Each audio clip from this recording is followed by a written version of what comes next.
The crystal towers of Zalera Prime shattered like glass as another wave of enemy fire slammed into the planet's surface. Captain Tessara pressed her webbed hands against the viewing window of her command ship, watching her beautiful homeworld turn into a burning wasteland below. Sight made her heart break into 1,000 pieces. The Vorthok swarm had arrived 3 days ago without warning. Their ships looked nothing like the sleek metal vessels most species used for space travel. These were alive, huge, breathing monsters made of flesh and bone that grew bigger every time they ate something. They moved through space like giant space whales, but deadly ones that wanted to destroy everything in their path. Each Vorthok bioship was the size of a small city. They had tentacles that reached out to grab buildings and people, pulling them inside to be digested and turned into more ship parts. Tessara had watched in horror as her people's greatest libraries, art museums, and schools disappeared into the bellies of these creatures. Millions of her people were already gone. "Captain, the northern continent is completely overrun," reported her young communications officer, his voice shaking with fear. "The bioships are breaking apart our remaining defense stations like they're made of paper." Tessara closed her eyes for a moment. Her people, the Zalani, were peaceful traders who made beautiful crystal art and studied the stars. They had never built weapons of war because they believed all life in the galaxy could live together in peace. Now that belief was getting them all killed. The Vorthok didn't want to talk or make deals. They only wanted to eat and grow stronger. In the past 300 years, they had completely destroyed 47 different civilizations. Every planet they touched became empty space, with nothing left behind except floating rocks. "Ma'am, we're receiving evacuation requests from 12 more cities," another officer called out, "but we don't have enough ships to save them all." Felt the weight of impossible choices crushing down on her shoulders. Save the children or the elderly? Rescue the doctors or the teachers? How do you choose who lives when there isn't room for everyone? "Send out one final message," she whispered, her voice barely loud enough to hear. "Use our last long-range beacon. Broadcast it on every frequency we know." Her communications officer looked confused. "Captain, who are we calling? Every species in our area of the galaxy has already fled or been destroyed. There's no one left to help us." "Someone has to be out there," Tessara said, though she wasn't sure she believed her own words. "Someone who hasn't given up yet." Message went out across the vast emptiness of space, traveling faster than light itself through the galaxy's communication networks. It was simple and desperate. "This is the Zalani Republic. We are dying. Our world is being destroyed. Someone ... A-N-Y-O-N. Please help us. We have children here, please." Thousands of light years away, on the other side of the galaxy. Captain Jake Miller was sitting in his comfortable chair on the bridge of Earth's flagship, the Determination. He was reading through reports about training exercises when the alien message appeared on his screen. The translation software quickly changed the Zalani language into English. Jake read the message once, then again. His face grew serious as he understood what he was looking at. An entire civilization crying out for help as they faced complete destruction. He immediately walked over to Admiral Tom Bradley's office and knocked on the door. Bradley was a tough, experienced leader who had spent 30 years protecting Earth and its allies. "Admiral, you need to see this right now," Jake said, handing over the message. Bradley read it carefully, his jaw getting tighter with each word. He had seen many battles in his career, but the idea of an entire species being wiped out made his stomach turn. "How long would it take to get there?" Bradley asked. "About 72 hours at maximum speed, sir." "But Admiral, we don't know anything about this enemy or how strong they are." Bradley stood up and looked out his window at the massive human fleet floating in space around Earth. 847 ships of all sizes, from small, fast scouts to enormous battleships that could level entire moons. Over 2 million brave men and women, ready to fight for what was right. "Prep the entire fleet," he said quietly. "Every single ship." "Sir, shouldn't we wait for orders from Earth Command? This could be incredibly dangerous." Bradley shook his head. "Someone is dying out there, Captain. That's all I need to know." The human fleet burst out of hyperspace like thunder breaking the silence of night. Admiral Tom Bradley expected to see a battle, but nothing could have prepared him for the horror that filled his viewing screen. Space itself seemed to be crawling. With nightmares, the Vorthok swarm spread across the entire star system like a disease. These weren't ships in any normal sense. They were living creatures the size of mountains, breathing and pulsing with sickly green light. Their skin looked like wet leather mixed with metal, constantly shifting and growing as they fed. Tentacles, longer than city blocks, reached out from their bodies, grabbing chunks of destroyed planets and pulling them inside their gaping mouths. "Dear God," whispered Captain Jake Miller from his position on the bridge. He had fought pirates and rebels before, but never anything like this. The bioships moved through space like swimming sea monsters, leaving trails of organic slime that glowed in the darkness. Commander Lisa Hayes was studying her sensor readings aboard the cruiser Defiance, her face growing pale as the numbers kept climbing. "Admiral, our intelligence reports were completely wrong. Command told us we'd face maybe 1,200 enemy vessels. I'm counting over 3,000 of these things, and more are still coming out from behind the planets." The tactical display showed red dots covering every corner of the Zolani system. Each dot represented a bioship bigger than Earth's largest battleships. Some of the Vorthok creatures were so massive, they had smaller ships growing right out of their backs like parasites. Admiral Bradley felt his stomach drop as he realized the terrible truth. His fleet of 847 ships was facing an enemy force nearly 4 times their size. Every military academy in the galaxy would call this suicide. The smart move would be to retreat immediately, report back to Earth, and maybe return with 10 times as many ships. But then Bradley saw something on his screen that changed everything. Down on the surface of Zalera Prime, tiny flashes of light were still blinking. Weapons fire. The Zalani were still fighting, even though their world was being eaten alive around them. Somewhere in those burning cities, families were hiding in basements and caves, hoping someone would save them. "Communications, open a channel to all ships," Bradley ordered, his voice calm and steady despite the overwhelming odds. "Tell every captain and crew member that there are still innocent people alive down there. They're fighting for their lives while we decide what to do."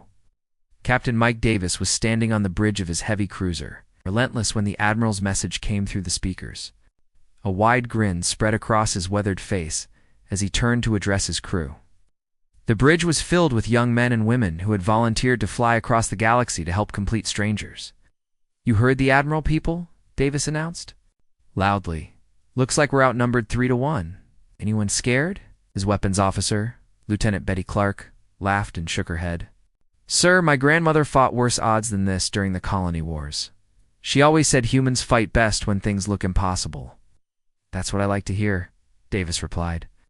"Time to show these space monsters what happens when they mess with people under human protection." Across the fleet, similar conversations were happening on every ship.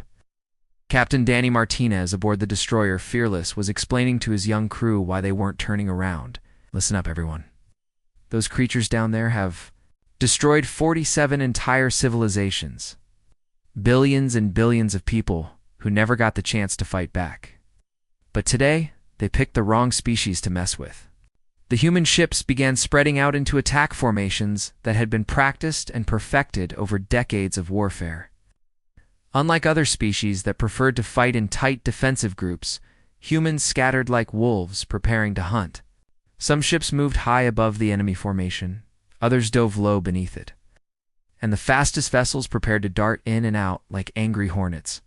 Lieutenant Amy Foster, piloting her fighter squadron from the carrier Determination, felt her heart pounding with excitement rather than fear. "Gold Squadron, this is Gold Leader. Remember your training. Stay fast, stay unpredictable, and watch each other's backs. These things might be big, but big also means slow." What the Vorthok swarm didn't understand was that humans had spent their entire history fighting against impossible odds. They had survived ice ages, plagues, natural disasters, and countless wars by refusing to give up when things looked hopeless. The worse the situation became, the more creative and desperate humans became in response. Admiral Bradley studied the enemy formation one more time, looking for weaknesses. The bioships were powerful, but they moved in predictable patterns like a school of fish. They had never faced an enemy that would split up and attack from dozens of different directions at the same time. "All ships? This is Admiral Bradley," he announced across the fleet communication system. "We're about to show the galaxy something important today. We're going to prove that it doesn't matter how big or scary your enemy is. It doesn't matter if you're outnumbered. What matters is that innocent people are counting on us, and humans never let innocent people down. Attack Formation Alpha. Let's go save some lives." The human armada surged forward into battle. 847 ships carrying over 2 million souls who refused to let an entire civilization die alone. The space battle exploded into chaos as human warships charged straight into the heart of the Vorthok swarm. What should have been a massacre turned into something the bioships had never experienced before, prey that fought back with the fury of cornered tigers. Captain Jenny Stone gripped her command chair as her destroyer. Squadron weaved between massive tentacles that could crush her ships like tin cans. The Vorthok creatures were trying to grab her vessels with their writhing appendages. But human ships were built for speed and agility. Her destroyers danced around the bioships like mosquitoes attacking elephants. "All ships, target their feeding." Tube Stone shouted into her communications system. "Those slimy things they use to suck up cities. Blow them apart." Her squadron opened fire with everything they had. Laser beams and missiles slammed into the soft, fleshy parts of the nearest bioship. The creature let out a sound that somehow traveled through the vacuum of space, a horrible shriek of pain and anger that made every human feel sick to their stomach. On the other side of the battlefield, Commander Ryan Clark was leading his heavy battleships in a direct assault on the center of the swarm. His massive vessels traded blow for blow with the largest Vorthok creatures, their thick armor absorbing hits that would have vaporized smaller ships. "Keep pushing forward," Clark ordered his captains. "These things are used to enemies running away. Let's show them what happens when someone stands and fights." The bioships were confused and angry. For 300 years, they had destroyed civilization after civilization with the same simple strategy: show up in overwhelming numbers and watch their enemies flee in terror. But humans weren't fleeing. They were getting more aggressive the longer the fight continued. Lieutenant Amy Foster dove her fighter squadron toward a bioship that was literally eating a Zilani city. The creature had wrapped its tentacles around an entire downtown area and was slowly pulling buildings into its massive mouth. Thousands of crystal people were still trapped inside those structures. "Gold Squadron, follow my lead," Foster called. Out as she aimed her fighter at the creature's eye, a disgusting yellow orb the size of a football stadium. "Let's give this thing something to think about besides lunch." Her squadron screamed past the bioship's defenses and unloaded their missiles directly into its eye. The creature reeled backward, dropping half the city it had been trying to eat. Foster could see tiny figures of Zilani, civilians scrambling away from the destruction, but the real heroes of the battle were fighting on the ground. Human drop. Ships had broken through the swarm's defenses and landed on Zalera Prime itself. Marine units were spreading across the burning planet, going building to rescue every Zilani they could find. Sergeant Chris Johnson kicked down the door of a collapsed crystal building where his scanner showed life signs. Inside, he found a family of Zilani tall, graceful beings with skin that looked like living gemstones huddled together in terror. The parents were trying to shield their children from the sounds of destruction outside. "It's okay, Johnson," said gently, though he was bleeding from a nasty cut on his forehead where a piece of falling debris had hit him. "I'm here to get you out of this mess." The Zilani family stared at him in amazement. They had never seen a human before, but they could tell this strange creature with soft pink skin and tiny eyes had come to help them. Johnson helped the family outside, where his squad was organizing an evacuation point. Other Marines were arriving, constantly carrying Zilani children and elderly civilians they had pulled from the rubble of destroyed homes. "Sergeant, the bioships are moving in on our position," called out Corporal Diana Webb. "We need to move these people to the extraction zone fast." "Negative," Johnson replied, loading a fresh magazine into his rifle. "There's still more people in that apartment complex. We're not leaving until we get everyone." a young Zilani child, no bigger than a human 10-year-old, tugged on Johnson's uniform with her delicate crystal fingers. Her large, innocent eyes were filled with curiosity rather than fear. "Why do you fight so hard for us?" she asked in broken English. "We are not your people. Your ships could escape and be safe." Johnson knelt down so he could look the child in. The eyes, around them, explosions, lit up the sky as human ships continued their desperate battle against impossible odds. His face was dirty and tired, but his smile was warm and genuine. "'Cause that's what humans do, kid," he said simply. "Don't leave people behind. Doesn't matter if you're human or alien, big or small, rich or poor. If someone needs help, humans show up.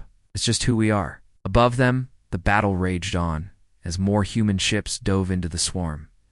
Captain Jake Miller's flagship traded fire with a bioship 3 times its size, refusing to back down, even as his hull plating began to buckle under the enemy's assault. The Vorthok creatures were learning something terrible about humanity. These weren't like the other species they had consumed. Other civilizations fought defensively, trying to protect what they had. Humans fought offensively, seeking to destroy anything that threatened innocent life. Every time a human ship was damaged, 2 more would rush in to help. Every time the bioships thought they had won a section of the battle, human reinforcements would appear from an unexpected angle. It was like fighting an entire species that had gone completely insane with protective fury. The swarm was starting to realize they had made a terrible mistake. They had awakened something in the galaxy that should have been left alone, a species that grew more dangerous when their friends were threatened. In the center of the massive Vorthok swarm floated something that made every human feel sick just looking at it. The queenship was enormous, easily 10 times the size of Earth's biggest space station. It looked like a twisted combination of a giant brain and a cancer tumor covered in pulsing veins that glowed with sickly purple light. Thousands of tentacles reached out from its surface, connecting to smaller bioships like a spider controlling its web. Captain Danny Martinez stared at the monstrous thing through his assault ship's viewport. He knew this creature was the brain controlling the entire swarm. Every bioship, every attack, every movement was coordinated through this floating nightmare. If they could destroy it, the whole enemy fleet would fall apart. "Listen up, Marines," Martinez announced to his Special Forces team. "This is going to be the craziest thing any of us have ever done. We're going to ram straight into that thing's hide and fight our way to its brain. The hallways inside are going to try to eat us. The walls will probably attack us. And we're going to smile while we blow it all to pieces." His team of 30 hardened veterans grinned back at him. These were men and women who had volunteered for the most dangerous missions the human military could offer. They lived for impossible challenges. "Sir, ramming speed achieved," reported his pilot. "Impact in 10 seconds. The assault ship slammed into the queenship's flesh like a bullet hitting a watermelon. The bioship's hide split open, spraying disgusting green fluid into space. Martinez felt his ship burrow deep into the creature's body before finally stopping in what looked like a stomach made of metal and bone. "Go, go, go," Martinez shouted as his Marines poured out of their damaged ship. The inside of the queen ship was worse than any horror movie ever made. The corridors were alive, made of wet flesh that tried to grab the humans as they ran past. Strange organs hanging from the ceiling dripped acid that burned through their armor. The floor itself was breathing, rising and falling like the chest of a sleeping giant. "Keep moving forward," yelled Sergeant Tony Brooks as he blasted apart a wall that had grown teeth and was trying to bite his leg. "This thing is trying to digest us like food." The Marines pushed deeper into the nightmare, following their scanners toward the creature's brain center. Behind them, the queen ship was already trying to heal the wound they had made. Living tissue was growing over their entry point, sealing them inside. Meanwhile, Admiral Bradley was executing the most dangerous gamble of his career. He ordered most of his fleet to attack the outer edges of the swarm, making as much noise and destruction as possible. The Vorthok bioships took the bait, rushing away from their queen ship to defend against what looked like the main human assault. "Phase 2 is a go," Bradley announced to his hidden stealth squadron. Captain Kate Wilson's invisible ships had been waiting patiently at the edge of the battle. Her vessels were coated with special technology that made them nearly impossible to detect.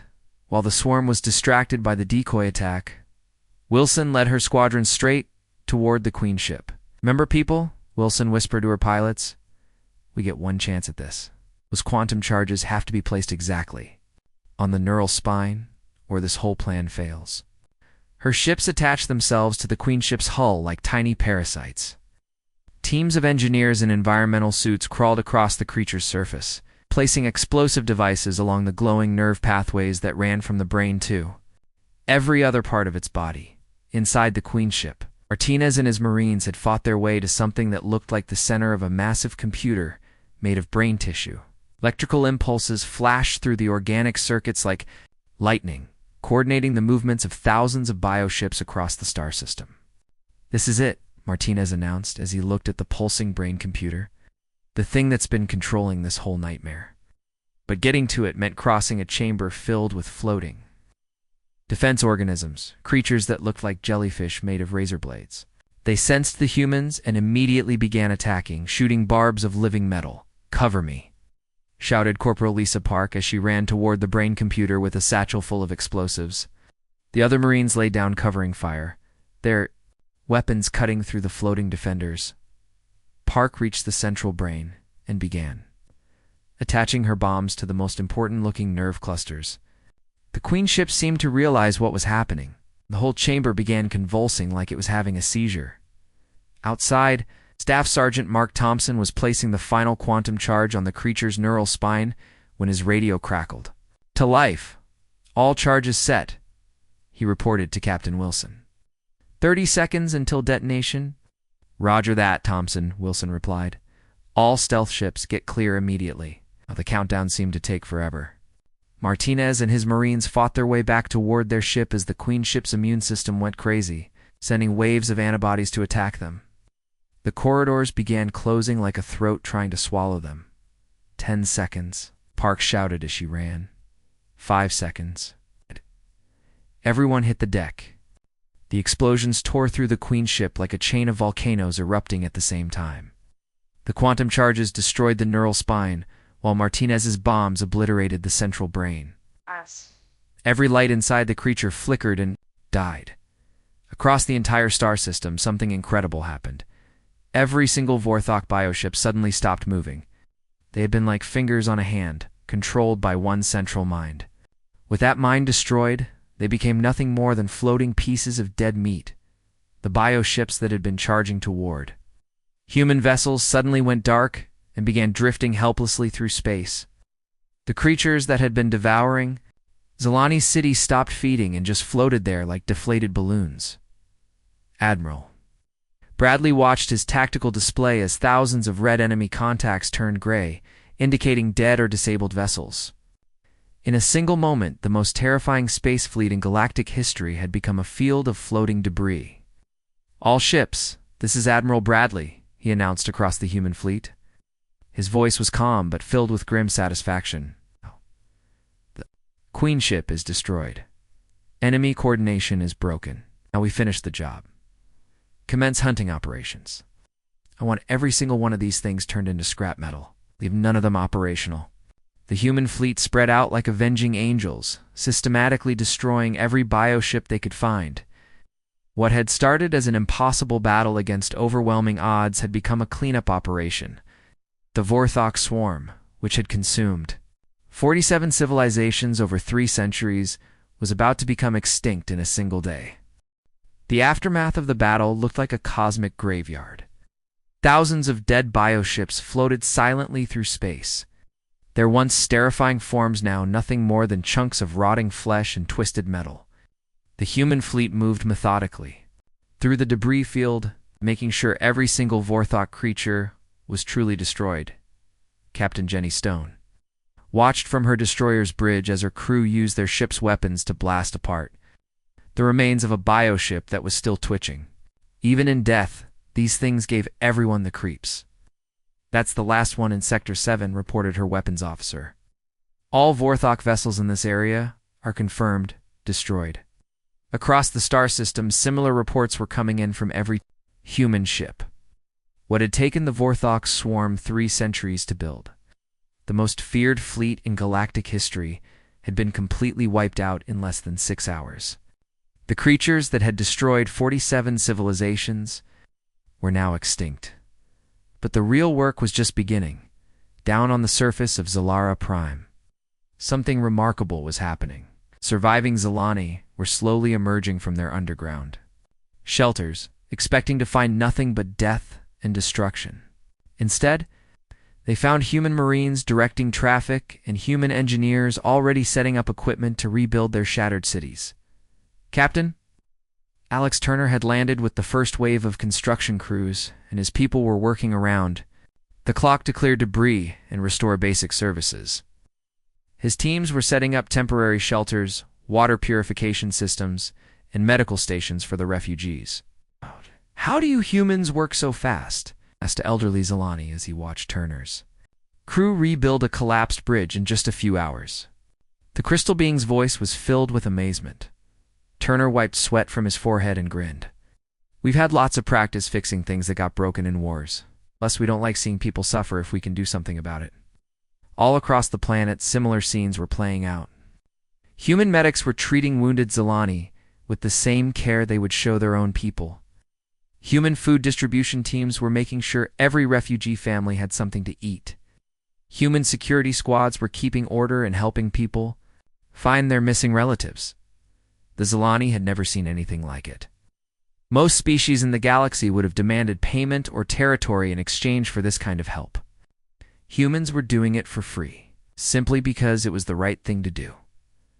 Captain Tessara stood in the ruins of her capital city with Admiral Bradley, looking at the massive crater where her government building used to be. Human construction. Vehicles were already working to clear the wreckage and prepare the site for rebuilding. "Your people saved us from complete extinction," she said quietly, her crystalline features reflecting the light from the reconstruction work going on around them. "When we sent that message, we had given up hope. We thought we were going to die alone and forgotten." Bradley nodded, his weathered face serious but kind. "That's not going to happen as long as humans are around. Hope is what we do best. That and showing up when someone needs help, no matter how far away they are." "But why?" Tessara asked. "We can offer you nothing in return. We are a broken people with a destroyed world. What do humans gain from saving us?" Bradley looked around at his people working alongside alien refugees, sharing their food and medical supplies without hesitation. "We gain the knowledge that we did the right thing. That's worth more than any payment." Word of humanity's incredible victory spread across the galaxy faster than their fastest ships could travel. The news traveled through the vast communication networks that connected civilizations across thousands of light years. Species that had been hiding in fear for centuries suddenly had something they hadn't felt in a long time: hope. The Korathi Republic, which had been preparing to abandon their homeworld and flee beyond the galactic rim, suddenly canceled their evacuation plans. The hegemony of worlds sent urgent messages to Earth, asking if the reports were really true. The peaceful trader guilds, who had been avoiding entire sectors of space because of Vorthok activity, began planning new trade routes. Within just 3 months, something unprecedented happened in galactic history. 17 different alien civilizations sent formal requests to join the human commonwealth, not as conquered subjects or client states, but as equal partners. The Zalani were the first to ask, of course. Captain Tessara herself traveled to Earth to make the request in person. "We want to stand with the species that answered our call when no one else would," she announced to the human Senate. But they weren't alone. The Korathi wanted to contribute their advanced defensive technologies. The hegemony offered their expertise in terraforming dead worlds. The trader guilds promised to share their knowledge of galactic economics and resource management. None of them were asking for protection. They all wanted the same thing: the chance to stand alongside the only species in the galaxy crazy enough to cross impossible distances and fight hopeless battles just to save complete strangers. Captain Jake Miller was completing his final mission report when he tried to put the whole experience into words. He sat in his quarters aboard the Determination, looking out his window at the rebuilt Zalani cities glowing with new light. Personal log, Captain Jake Miller. He spoke to his computer. Mission to Zalera Prime complete. Enemy forces destroyed. Alien civilization saved. I keep thinking about why we did this. Why humans always seem to be the ones who show up when things look impossible. He paused, watching human and Zalani children playing together in a park that had been built on the site of a former battle zone. Maybe it's because we remember what it was like to be the underdogs. Maybe it's because we know what it feels like to face extinction and fight back anyway. Or maybe we're just too stubborn to let innocent people die when we can do something about it. Miller smiled as he watched his fellow humans teaching alien kids how to play baseball with equipment that had been improvised from local materials. Zalani sent out a desperate SOS asking for help. They needed someone to save them from an impossible enemy. We came. Simple as that. Because that's what humans do. We show up when someone needs help, no matter how far away they are or how dangerous it gets. He closed the log and looked back out at the stars, where human ships continued to patrol the spaceways, ready to answer the next call for help wherever it might come from. The galaxy was a safer place now. Everyone knew who to call when the impossible needed to be done.